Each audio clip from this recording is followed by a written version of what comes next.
Așează-te într-un loc liniștit, cât mai confortabil ție. Fie șezut, fie sprijinit, fie întins sau întinsă și închide ochii.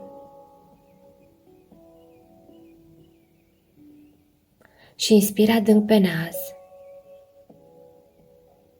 și expiră lung pe gură. Inspiră, numărând până la 3 și expiră lung pe gură, numărând până la 6.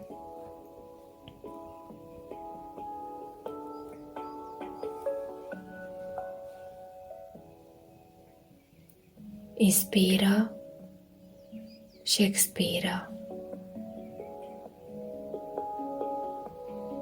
Foarte bine.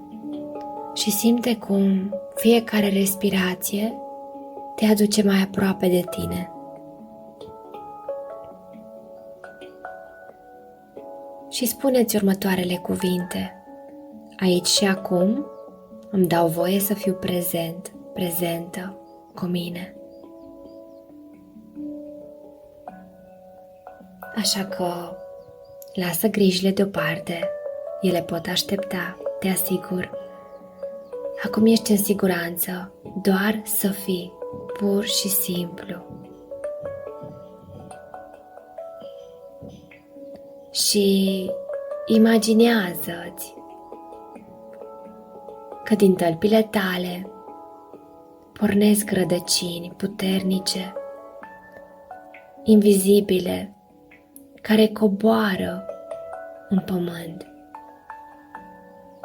Aceste rădăcini te leagă de întreaga ta familie, de toți cei care au venit înaintea ta, de părinți, de bunici, de străbunici, de străstrăbunici și de întreaga generație din urmă.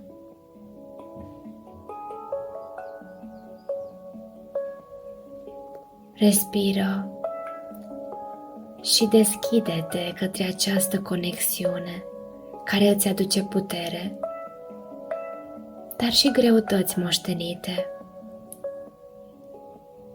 Și doar observă tot ce simți acum, odată cu această conexiune,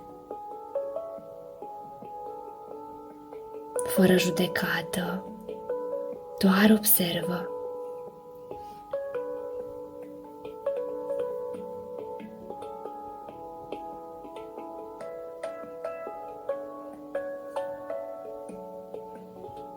Poate undeva în interior există o voce a ta care spune: nu pot să fiu mai fericită decât au fost părinții mei. Nu am voie să am mai mult succes decât a avut familia mea. Nu pot să aleg alt drum decât cel pe care mi l-au arătat ceilalți. Însă vin cu o veste către tine. Ai voie. Și poți chiar să le ceri permisiunea. Conectează-te profund și întreabă-te: am permisiunea să fiu mai fericită decât ați fost voi? Și lasă un răspuns să vină spre tine.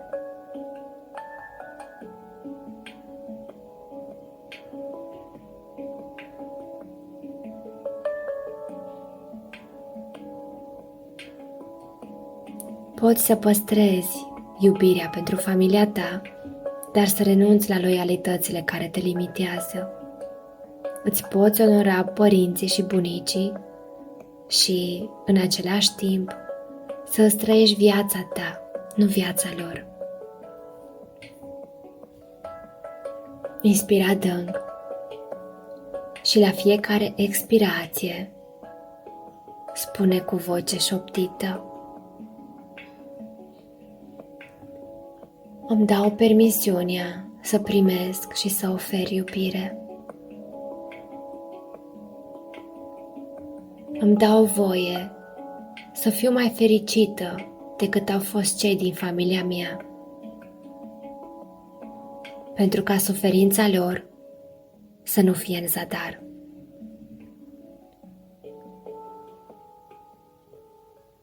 Aleg să cred în mine. Aleg să cred în darurile mele.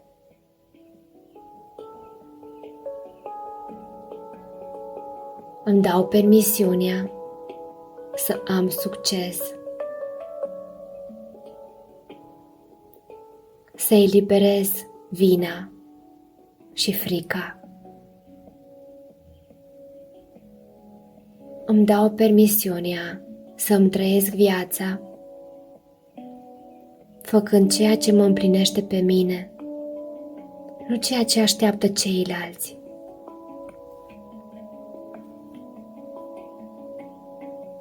Eu am destinul meu și fiecare membru al familiei mele are propriul său destin.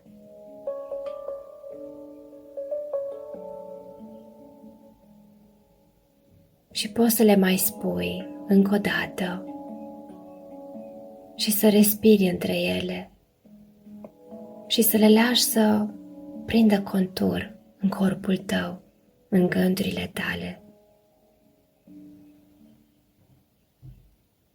Poate vei simți rezistență, poate vei simți emoții și e în regulă.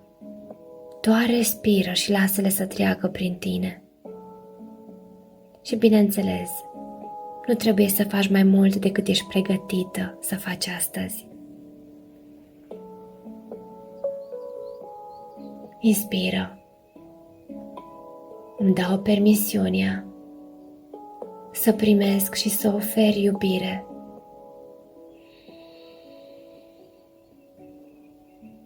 Inspiră.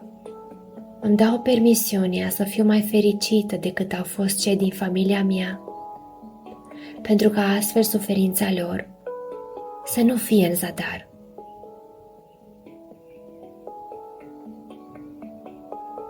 Îmi dau permisiunea să cred în mine, să cred în darurile mele și în darurile moștenite. Îmi dau permisiunea să am succes, fără vină și fără frică. Aleg să-mi trăiesc viața făcând ceea ce mă împlinește pe mine, nu ceea ce așteaptă ceilalți. Eu am propriul meu destin și familia mea, fiecare membru al familiei mele, are propriul său destin. Respiră.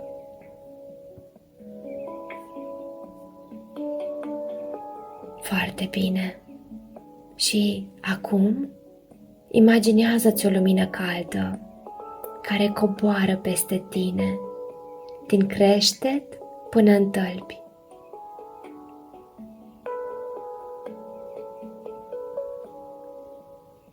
O lumină caldă, blândă. Această lumină este energia permisiunilor tale. Ea topește frica, vinovăția, rușinea și lasă loc libertății și bucuriei.